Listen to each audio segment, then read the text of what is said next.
Hey, it's your guy Tyrrell back with the interviews. Chelsea, Liverpool. Liverpool looking to avenge their loss midweek, and they were able to get a late equalizer. But why weren't Chelsea able to finish off the game? What did this mean for Liverpool and Chelsea going forward? Don't worry, here at the interviews, we've got you covered. So on this edition of the interviews, we're going to break down how Chelsea and Liverpool drew 1-1.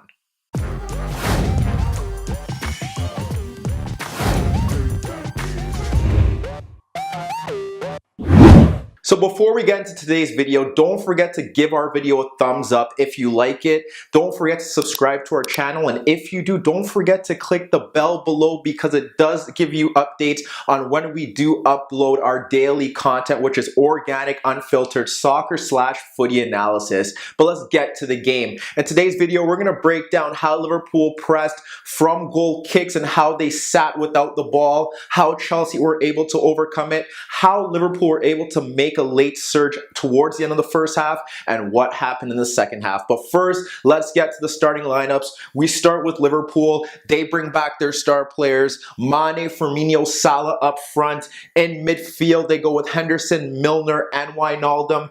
At the back, Robertson, you have Alexander-Arnold, you have Joe Gomez, and Virgil van Dijk ahead of Alisson. Then we get to Chelsea, 4-3-3 as well. Eden Hazard, Giroud, and Willian up front. In midfield, they go with Kovacic, Conte, and Jorginho. At the back, we see Azpilicueta, we see Marcos Alonso, and then ahead of Kepa, we do see David Luiz and Rudiger. Chelsea did go into halftime 1-0, but they did encounter some issues that Liverpool tried to present with their pressing, both from goal kicks and when they sat off deeper. So let's get to that first. So when we get into Chelsea against Liverpool, the first thing we have to talk about is the pressing. If you look to their Carabao Cup midweek game, one of Liverpool's issues was that the disjointed pressing allowed Cesc Fabregas to dominate the opening half, and he was getting too much space in midfield. So it's going to be interesting to see how Liverpool went about it here with their starting XI. The other factor is Liverpool haven't really pressed intensely from the front under Jurgen Klopp this season. They've dropped off into more of a 4-5-1 where they've kept the wider players narrow to cut off passes into the fullbacks. We'll get to that in a bit. But here they did press from the front.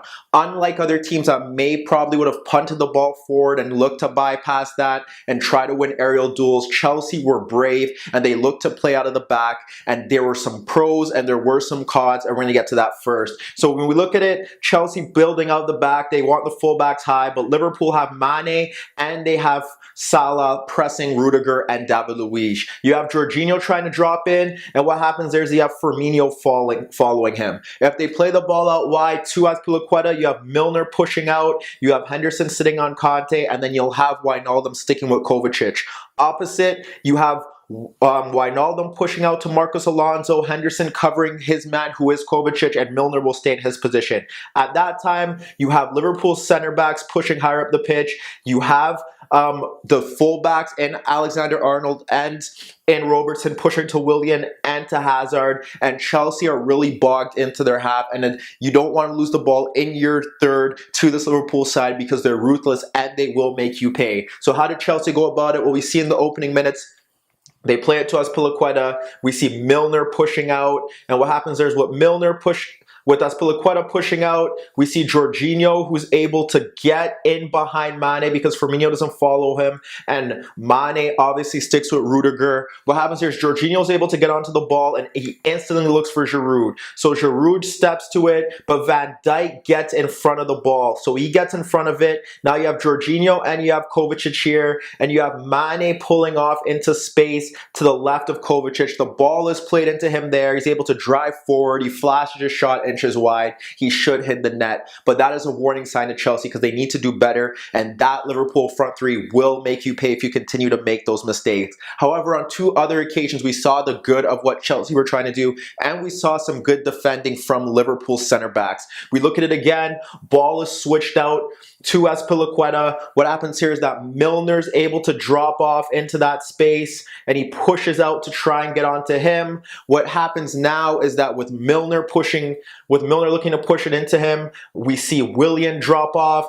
Ball plays into Willian, who drags out Robertson. He ends up finding Conte, who pushes out wide with Henderson. So Henderson's pulled out into that space. The pass is then played in behind for Hazard, who's making the run from central positions to get him behind. However, Gomez and Van Dijk track the run very well. They ensure that Hazard is unable to get on it, but again, the warning sign. Hazard looking to break him behind. Willian pulling out Robertson. These are warning signs that Liverpool had to worry about, and we saw it again towards the end of the half. And what happens here towards the end of the half is that we'll get this Liverpool side back into their shape.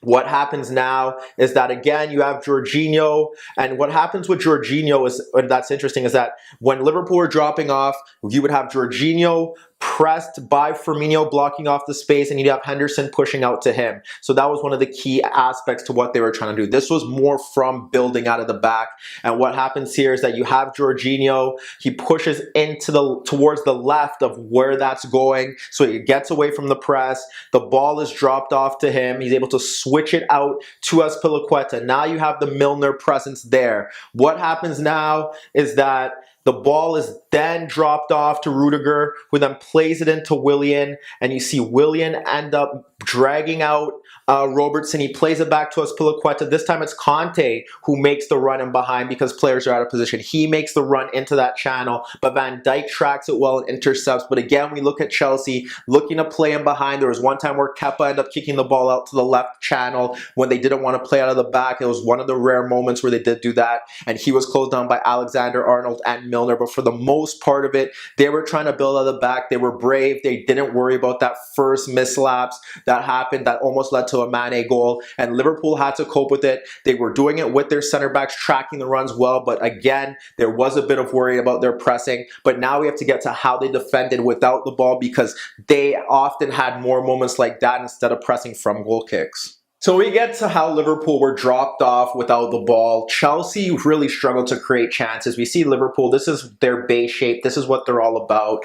Trying to clog out those spaces, trying to ensure that the center backs can't get passes into the full backs. That is what they do. They drop off a bit narrow. They ensure that it's more of a box in that midfield. And we look at it as a whole. We saw Luis at one point trying to clip the ball to Alonso, and Salah was able to nod it away. That was a warning sign. But as you see it, Liverpool, obviously, when they do drop off, they make that box in midfield, and it's hard for other teams to really bypass it. However, with Jorginho, who's comfortable going up against the press, and Kovacic, they really did well in terms of ensuring that Chelsea were comfortable with Liverpool's press. Conte did struggle to really get on the ball, a lot of loose touches, a lot of heavy touches, and that didn't really work out in his favor. But you look at it as a whole, Chelsea didn't create many chances because they were struggling to get the ball into their key men. Hazard, obviously, he was dropping off, trying to pull out Arnold, drifting centrally. There was one time where he picked up the ball earlier in the game, and he ran at Milner and tried to play the reverse ball into Willian.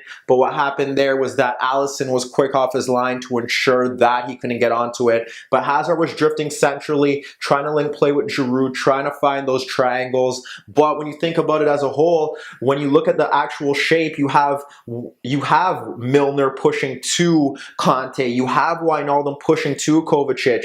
What they did was that although there were times they did press Rudiger and Luis at moments where the press looked on, for the most part they sat off, and Rudiger and Luis were able to kind of push the ball forward. What would happen there was that Firmino would block off passes to Jorginho, and then we would also have Henderson push up into that space as well. So now when you look at it, there's a real box in there. You don't want to play the ball through the midfield, and that is where Chelsea did encounter issues. You think about some of their best chances in the half. You think one is when Luis was able to push a bit forward and play that diagonal for Willian, who ran off the high line, ran off Robertson, was able to break free, but Alisson was quick off his line to make a vital save. That was one sign. And then you look into the goal. Again, the goal is somewhat of a breakdown from Liverpool, and it's just a bit of brilliance from Hazard to drop into that space again, and it shows what Chelsea were all about. You look at the goal, what happens here is that they do sit off again. So Liverpool sit off, you have Henderson and Firmino pushed into that space.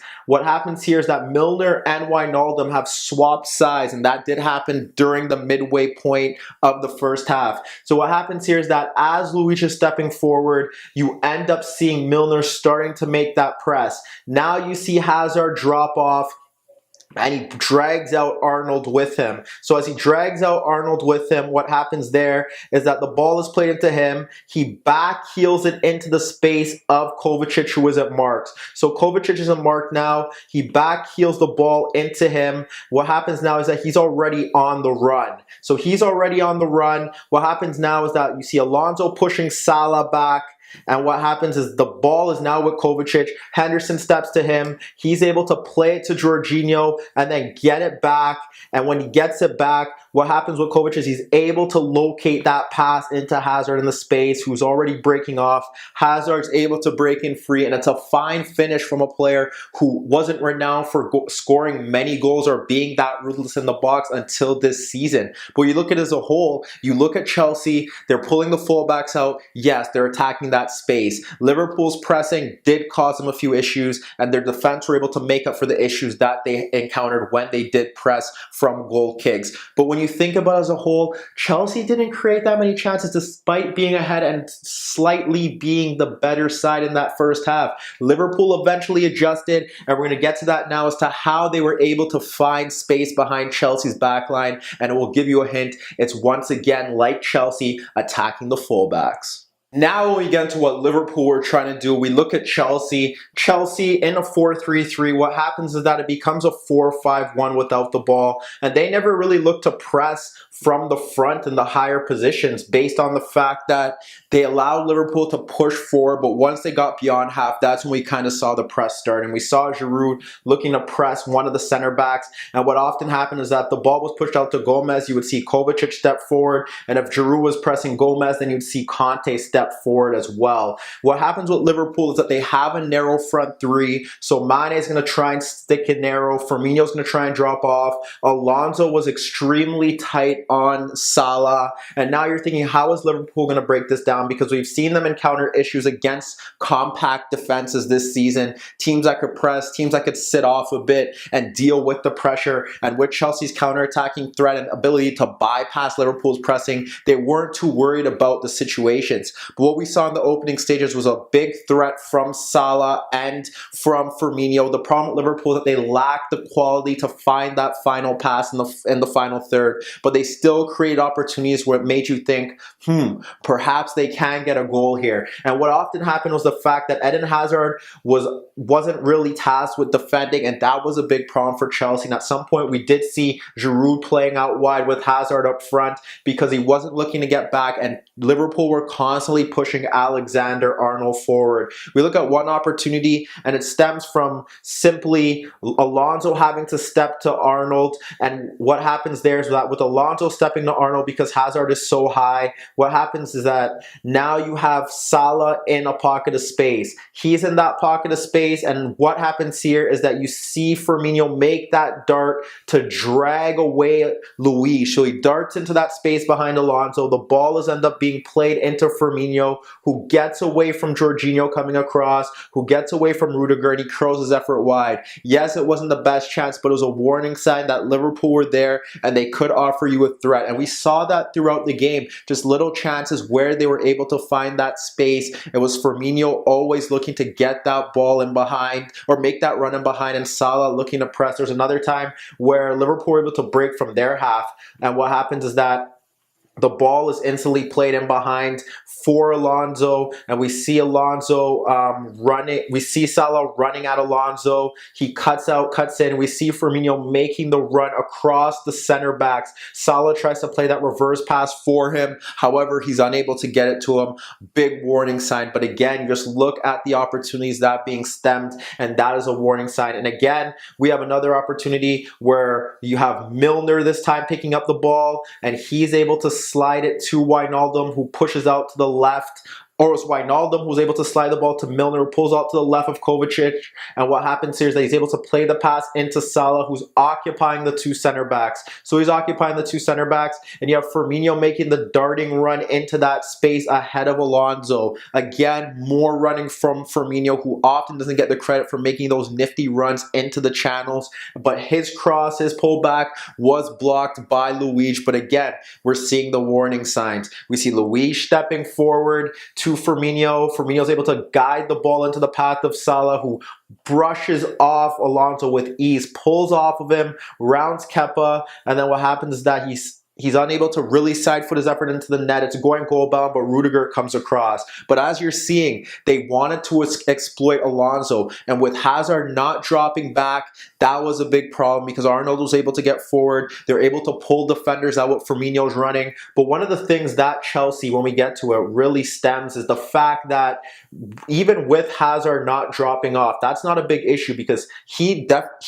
wasn't really tasked with it. Obviously, he should do it, but what we're looking at is that when Chelsea drop off into that 4-5-1, you have the narrow front three there. What they often had was that Chelsea have that 3-man versus 3 advantage there. You have Hazard a bit higher, but when the ball was often shifted out to Alexander-Arnold, you would see Kovacic come across and they would shift. Or if the ball was shifted out to Robertson, you would see at times Conte drift across if Willian wasn't in the right position. But what was good on that side was that Willian did his defensive duty, so Liverpool never really had a threat down that side. Here on the right, what would happen was that Liverpool were finally getting smart. They were moving the ball faster, and what happened was that Kovacic was the victim here, because as you could see, if Kovacic steps forward to press Gomez, what happens is that the pass is out to Arnold. And the thing is that even if he pushes out into that space there to get Arnold, Gomez is free and Wijnaldum is able to drift into that space. So that is what we were seeing throughout the second portion of the first half,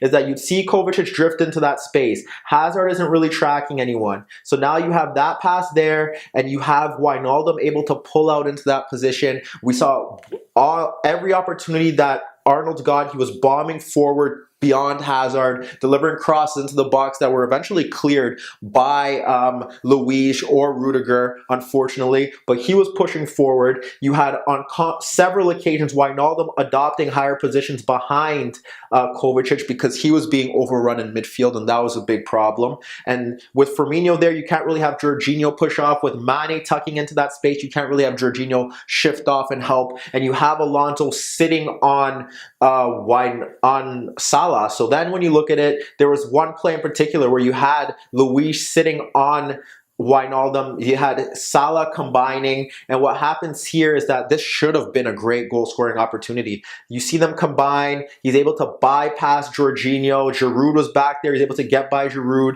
they combine down that flank, he's able to get past Alonso. Now you have Rudiger having to shift over based off the fact that Mane is there, and you have Azpilicueta shifting over as well. Salah clips the ball into Firmino, but it's just overhit, but again, it's the spacing. So when you look at it, Salah's ability to get the better of Alonso along with Firmino's off the ball running was key. And then towards the half, when Liverpool were moving the ball quicker and Kovacic was forced to step out or attempt to push out to Arnold, Wijnaldum was able to pull off him and Liverpool were getting into an advanced positions. And Chelsea now, although they were up 1-0, it was interesting to see how they would approach the second half, because towards the end of the first half, Liverpool were getting into better positions. So when we get to the second half, not too many chances specifically from Chelsea, who dropped off more into the 4-5-1. They had Hazard offering more of a defensive threat out on the left-hand side. They were staying compact. When they had to press from the front and they were looking to build, they're looking to break forward as they had chance or got into that third. They were closing down space as well. Sort of the same theme where the shuttlers would push out to the free or vacant center back if that Giroud wasn't pressing. But once again, Liverpool now forced to break down a side. They haven't done well with that this season. You saw Milner dropping off. You saw Wijnaldum dropping off. But Chelsea did have two good chances. They didn't really create it from open play. And it stems from quick free kicks and showing that Liverpool can switch off. The first one is just a quick free kick from Luiz. You have Willian, who was on the opposite side, breaking forward against Robertson. He's able to cut in, then drop him. Giroud makes the run to the front post, but he's tracked well and he guides his effort wide in the net. That was one opportunity for Giroud. The second one stems from a pass into the forward position, and what happens there is that David Luiz is able to step forward before he is fouled. You have N'Golo Kante instantly play that ball in behind the defense for Eden Hazard to break free on goal. 1v1 Eden Hazard. People say he's the best player in the Premier League. He goes 1v1 with Alisson. He has to score. His effort is denied. That was Chelsea's chance to put the game to bed. And then when we look at it as a whole, the second half just comes down to strength and depth because we knew what Chelsea were doing, but they weren't offering a counter-attacking threat, which was their biggest worry. But when you think about Liverpool and the chances they got, it stemmed from a lot of just Chelsea mislapses. We look at Willian getting the ball and playing a poor pass into the space behind Rudiger and Azpilicueta, which allows Firmino to drift into that space. Now we have Salah making the run across Azpilicueta to get the pullback, and Kepa makes a great save to keep Chelsea ahead. That was one opportunity. Another one, again, what stems is that we see the front three a bit narrow. We have Gomez pushing forward.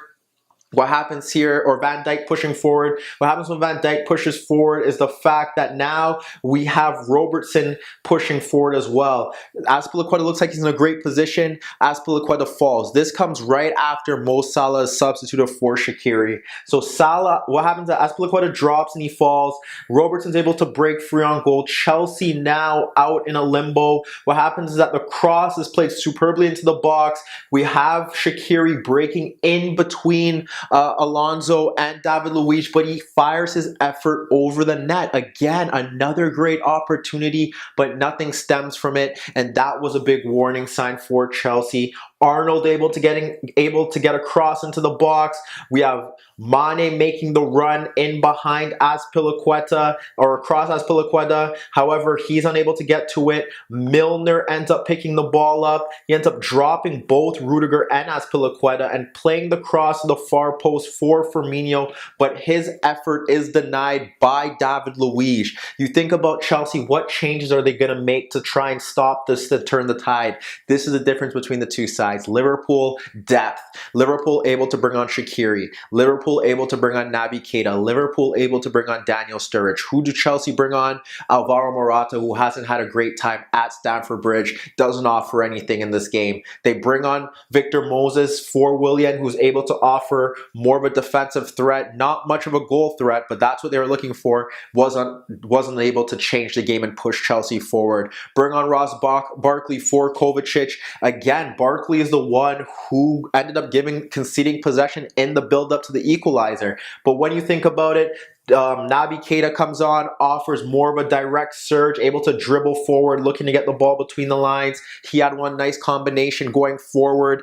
That should have led to something, but it didn't. He ended up firing his effort wide. And then we have Daniel Sturridge come on for James Milner as Liverpool move to more of a 4-2-3-1. And what happens there in that 4-2-3-1 is that eventually they get the winner. And where does it stem from? It stems from Ross Barkley, unable to clear his lines, falls to Gomez, who then locates Sturridge in space ahead of Conte. Conte and Rudiger don't close him down well, and he scores a superb effort, a moment of brilliance to ensure that Liverpool stay unbeaten in the Premier League season and go into that match with Manchester City on level points. Whereas for Chelsea, again, they looked good at the start of the game, but not too many chances created. You could see the bit of the difference between the two sides, where Liverpool look like they're built for a title challenge now, and Chelsea look like they're slowly getting there, but not there yet. Their substitutions didn't change the game. Liverpool's offered more of a goal threat, and eventually they were rewarded. Now when we look at it, we want to know what you guys think.